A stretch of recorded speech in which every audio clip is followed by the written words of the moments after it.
And the first question is why to do a vision week? Why in time of war not to go and demonstrate or stop the tanks? Why to gather people together for vision camp? What is the importance of vision in this time? My first answer is you will only have the power to stop a tank if you have a vision. So my feeling is the vision is so much needed at this time. Maybe for the one who are new here, we had a lot of gatherings here, and there came a lot of peace workers from many different areas together, and we had a sharing. And it's starting that people are so desperate with the peace movement. Some don't want to use the word peace anymore because they ask, yeah, what's it all about? And I think never before the vision of a peaceful globe was so necessary than just now. And I think it was the founder of Auroville, the mother. She once said, if one person would be able really to see the healed planet fully, it would be there. So visions create reality. And so I always use these pictures in the last days that we are like salmons, not going with the river of fear and all these things. We go to the direction where real home can happen and real peace can happen. And this is a research, it's a really deep research about our being humans.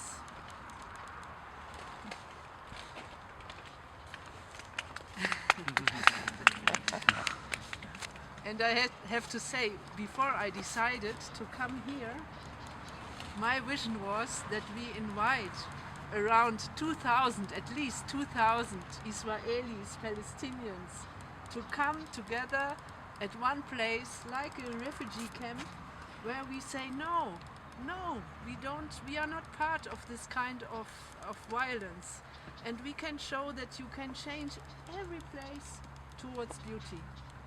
If the human being decides to go with the beauty of the heart.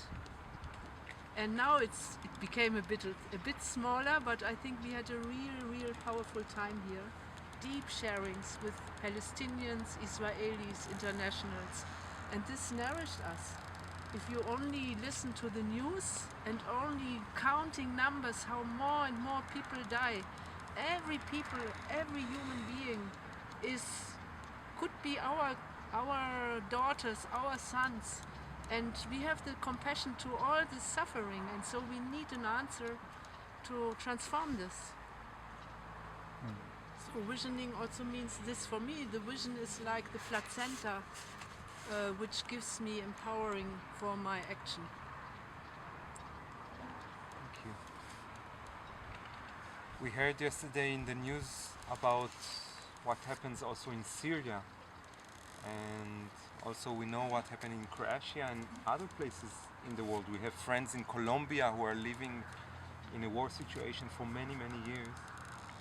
And I want to ask about the Middle East. What is so important in this point, Israel-Palestine? Is it a really acupuncture point that can influence the whole world? And in the same time, why it's important to remember here or to keep here the global consciousness, not to be stuck also only in the Middle East. My feeling, every point on this globe is very important. And many places there is happening a lot of suffering and no one is aware, no one looks to. Especially Syria, for example, it's going on now for such a long time. Who raises the voice? And here in Middle East, it's a special place because there is so many hope from so many different religions, from so many different worldviews. And the whole globe looks to this place. And if this place would show examples how really coexistence can happen, so this would be a big have a big impact to the whole globe. It's like if you want to heal the body, there are acupuncture points, and you take a needle at one point and suddenly the whole body can be healed. I would not say it has to be here at this place, but if this happens at this place, it would accelerate the whole peace movement and really have a big influence. Yes. And because here is so much struggle, here is so much fight, one could show that beyond every fight there is a love, there is a universal love relationship what we can rediscover. Because also the phenomena of identification with Yes. identities is very strong in this region. I think this pattern is very strong in this region, but this is also very strong everywhere where I come. That if I come to local crisis areas, people are mostly very identified. We as Israelis, we as Palestinians, we as settlers. And this makes the struggle so strong. And we have to learn to be de-identified with our ego stuff, yeah? It's like every nation has a big ego. And these big egos start to fight to each other. It's our pain body, it's our fear body. But beyond of this, we call it's the higher self. There is something where we all share the same me. You are me, I am you. Nobody of us could live without the sun. Nobody could live without the moon. Nobody could live without the water. We all share the same sources. And if we rediscover this, suddenly there is another me speaking. And from this comes compassion. This I call that we all are in an awakening process to a planetarian being. We have to take care for this planet. Of course, locally, we have to take care for our neighbors, for our places, but all this is on the same side, something globally. Something is happening the same at every place on this globe, and everywhere the same shift has to happen.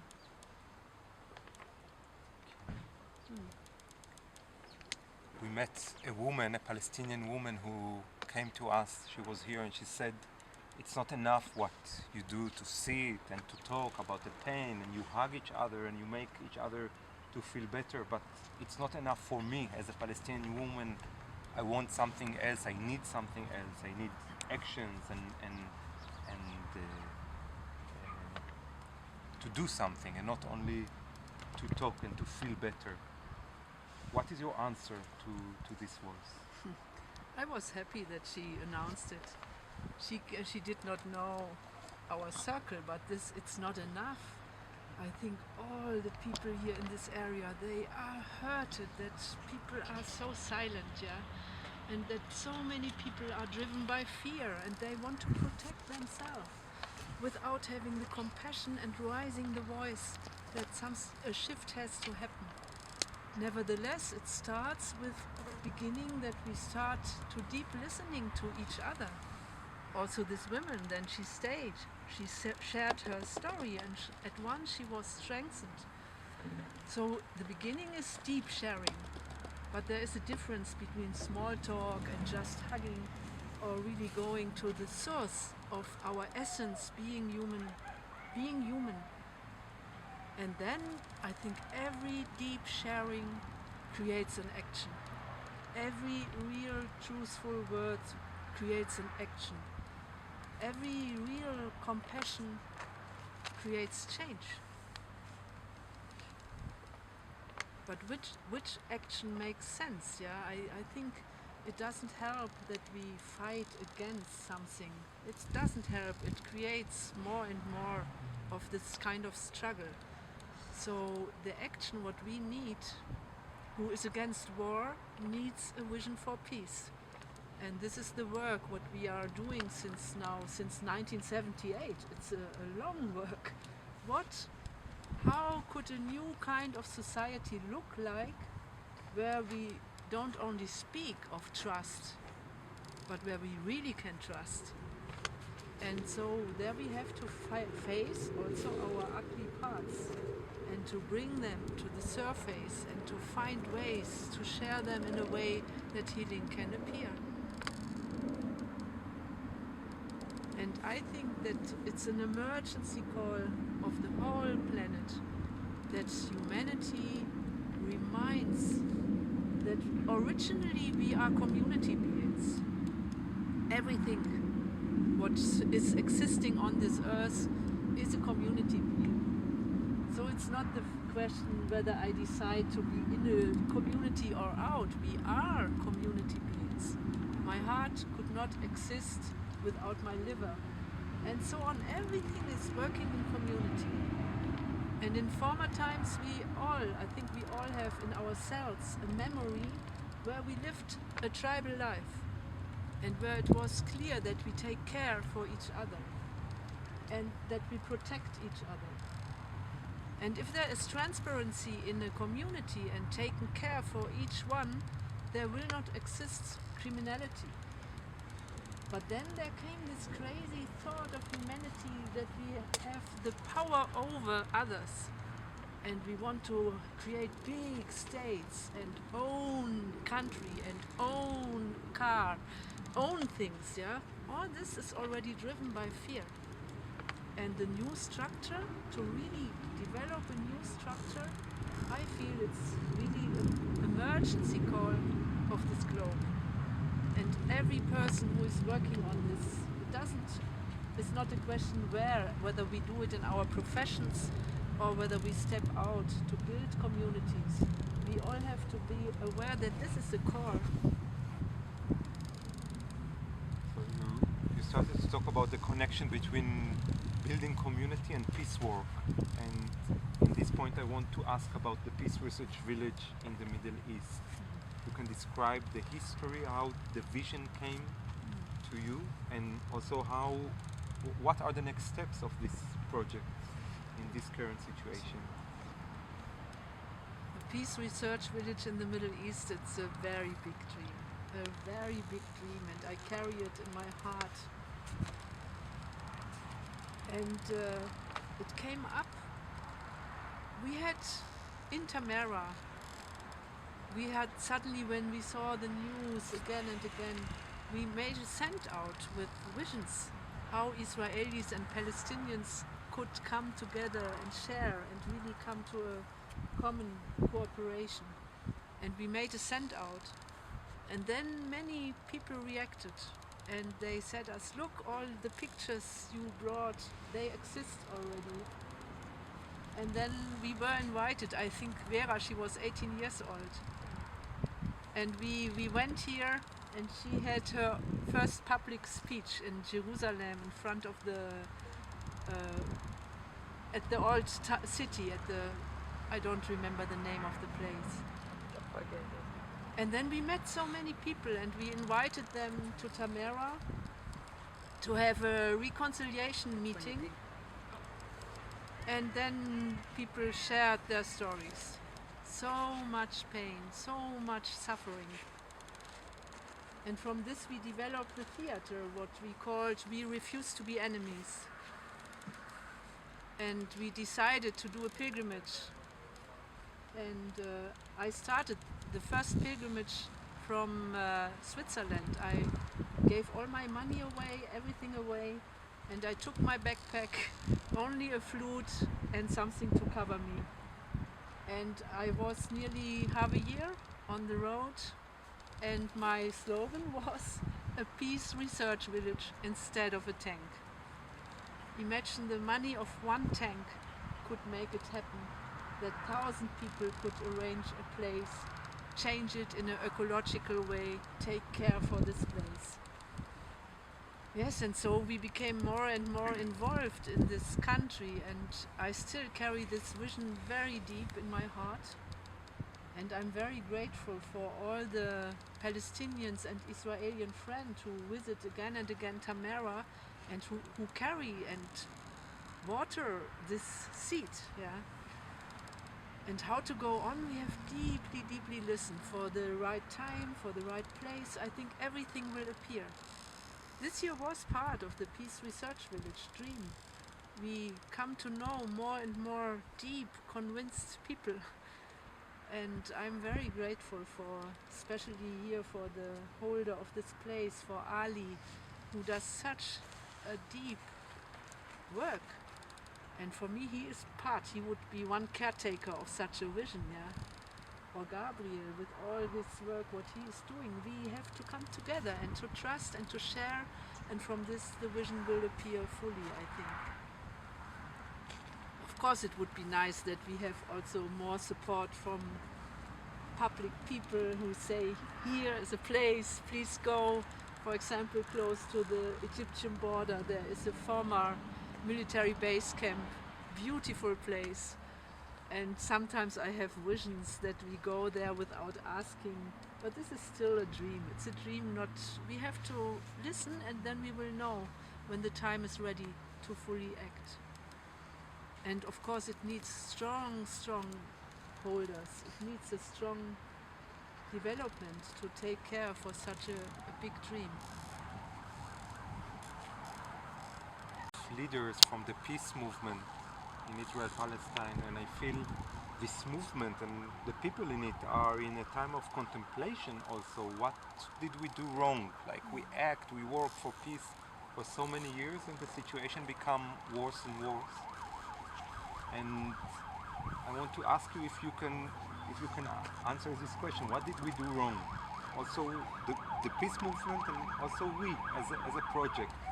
What we need to change in order to change the reality? I don't know really whether we should look in the way what did we wrong, but what I feel is the shift is much more deep than we believe. And for me this is the shift from the ego part. There is so much competition in the peace movement, and this has to be overcome. We have to discover ourselves on a level where we are able to love. And this is a transformation shift where we are in. And also we are too much driven from fear still. So it's a deep shift to find this change towards belief, towards trust, cooperation. We had here one morning, I had to smile. We had a lot of internationals who were with us, who also meditated, and we had a sunrise morning attunement. And the one who had to make the wake-up call, he slept. And the one who should take care for the fire was not awake, so I took my flute and awake the people and looked for the fire and the water. And I thought, imagine in the military this would happen, yeah? The commander is sleeping, and so I think they should become a bit more like the people from the peace movement. It would be helpful, but we as peace workers should learn what it does mean to cooperate and to work on a professional level. Yes. Look, there is a new kind of organization. I would not say that we follow the old order, but everything, a tree, everything is organized. It's a kind of self-organization. And to find back to this organization and awareness, for me awareness is the key for peace. We are always so busy with our minds. It's talking, what will we do tomorrow, what have I done yesterday, but peace is now, always now. And this kind of awakening, it's a strong process. And this is the question, from where do you gain hope? What is your source not to get into despair when you are confronted with this situation? On one side I would say from the universal love.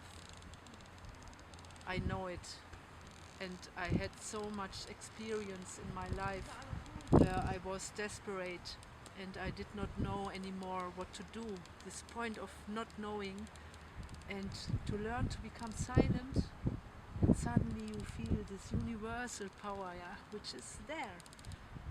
I shared yesterday, Ali gave the same question to me. He said, why do you have this hope? Why do you come here?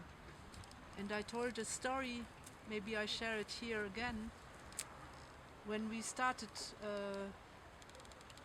the preparation of Tamera we went to many different places to find the real place. And one was on an island in Lanzarote. And we invited our friends. We were full of joy and creativity, and we went to go to a bath in the ocean. Joyful, powerful. And we were a bit too joyful. We were not fully aware. And suddenly the whole situation changed, and the ocean became very strong, and we could not come back to the shore. And I faced so much fear. I saw it in the faces of all my friends. They, you saw the waves, and I saw the faces, fear, fear, fear, and also in me. And then there was a situation where I felt, okay, nothing with my own power. It's over. And it was the feeling, this is how we die. Wow. And all fear disappeared. I was under the water. I felt like being in an egg, like an embryo, yeah, like a little baby in the womb of the mother. It was light for, and I was okay. And I gave up. And suddenly something entered inside of me where I knew, no way. And I felt there is still a call. I'm not ready. And I made my deepest prayer I ever did. I had not the question, do I believe in God or not? I was praying, God, bring us out here, all of us. We still have a task. And it was so strong. And in this moment, a wave came and pushed us and brought us out. And this for me was the deepest experience, how the outer divine and the inner divine is connected. So there is no outer God without the inner decision to open for the divine miracle, yeah? And this I carry in my heart as a very deep memory. This is really why you have hope, because I love life. And if you look to life, it's a miracle how it happens. If Mother Earth is wounded, a big digging machine comes, makes everything crashed, and then it's a miracle how plants come, everything comes to heal the wounds. And we have to learn to go with this energy and to understand it and take care for the country. In this way, we are caretakers. We have a task. We are responsible for... There's only one Earth, and it's so beautiful. I love this Earth. Yeah. I want to ask about healing. Like knowing that every part of the world has its own issue of healing. And what is like the main issue of healing for the Middle East?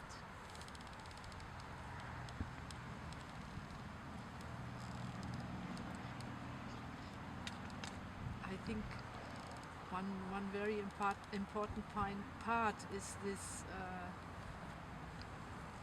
identification. And especially the Israeli culture carries a lot of wounds. And if we go one time to face the concentration camp and all what happened there, it's nearly not to, one cannot bury it. Maybe some need many lifetimes to heal these wounds. Yeah? And for this is also that me as a German, I'm also here to heal this wound. And this is to figure out how do we overcome the perpetrator-victim pattern really. And I think both the perpetrators and the victim are victim of something where they could not really go through this kind of trust, yeah. And we had this before, maybe we created a god of revenge. And the fear is so deep that there is a striving entity which will say, no, you will be punished. And this is a deep shift to come to the belief that there is something like universal love in the center. And one part is also the healing. I often say, what a lonely God who has no female part on his side. Yeah? The life is balance between polarities, female and male part together, heaven and sky together. They are celebrating universal love. And this is a special healing not only for this country, it's everywhere. How can this come in balance again? And I think rediscovering this brother and sisterhood. In the Bible there are examples where they love each other. Hagar and Sarah have to rediscover what it means to love instead that you have to throw out one of them. It's steep. The move is steep and the shift is steep.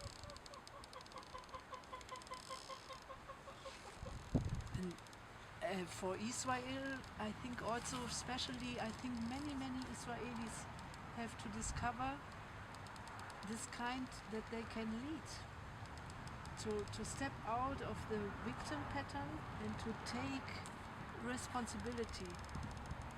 It's everywhere, but here I feel it's a strong shift what wants to happen. I want to bring also the position of the wife, the patriarchy, which is also very strong in the cultures which are in the Middle East. And to ask what is the next culture that you see that will come in the end of this epoch of patriarchy, and what is the new role of women in this change of cultures? First of all, I think we never can own any person. So it's a deep failure. And of course we can love. And love guides us to another kind of staying faithful to each other and learning this kind of partnership instead of being driven by the loss of fear and to build protecting castles around our relationships, to say no, it's a role model where many others can nourish themselves. It's a shift. Sorry, I lost your question. Can you... What is the role of women in the new culture that will come in the end of the patriarchy? I think the women have to find back to their deep source, what it does mean to be a woman, and that we are not victims. Also in the women you can see that they often feel as victims, and of course we are victims. It's crazy what happened with us in the last centuries. But at the end, to take the task and the responsibility to be a woman, to open the heart for being a mother. Also mothers are responsible for what happened in the patriarchal cultures. We were the mothers of the sons. How can we educate our sons that they don't go to war anymore? What has to happen? And there I feel, to find back to universal love, for me this is in the center. Because then it's a dance. It's a dance of two energies which together build unity. So to find back, we are all from one unity and dancing a dance of diversity. This is for me the healed picture. All life, also inside of us, we are male and female. And to bring this in balance, to accept both qualities. Yes. And in Tamera, maybe to end with this, the core issue, solidarity, I name it, before I speak from love. Solidarity between the sexes. It's one of the core issues that we really can create trusting communities. So what is happening in a war on a big level, you can find the same issues in the small families, in so many patterns. And to overcome this in a way that we don't have to go to monasteries only. It's a good way to be a monk, but we want to share this on a level where it's possible to have children, it's possible to stay together, and there are no jealousy. What does this mean? Jealousy is not part of love. It's like asthma is not part of breathing, and we can heal it, and we have to find ways how can we heal it. And then we come to the core questions of human organization and sharing. Thank you. and to express it if we see injustice. Because I noticed that there's a lot of fear to say no, it's not right. And I also see it's an awakening that we notice. For me, it's not about the question: are the Israelis the perpetrators? Are the Hamas? Who are the perpetrators? For me, it's much bigger. The globalization of war is so strong, and there is the same pattern happening a bit different in Colombia, yeah, where they make people enemies. And this is the interest of some people who want to create an economic system where we all will be driven out if this will go on. And this awakening, yeah, that they try to make people enemies and to say no, we are not part of this game. We step out of the system of war, and if we take this serious, it has no end. We notice, oh, they sell water for so much money? What have they done? Taking the water away and then making them rich?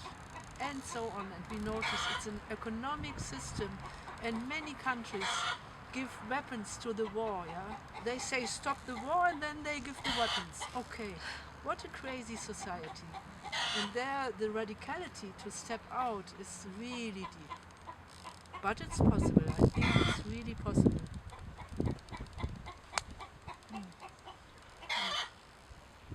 Thank you very much for your crazy ideas, for your words, and for your actions.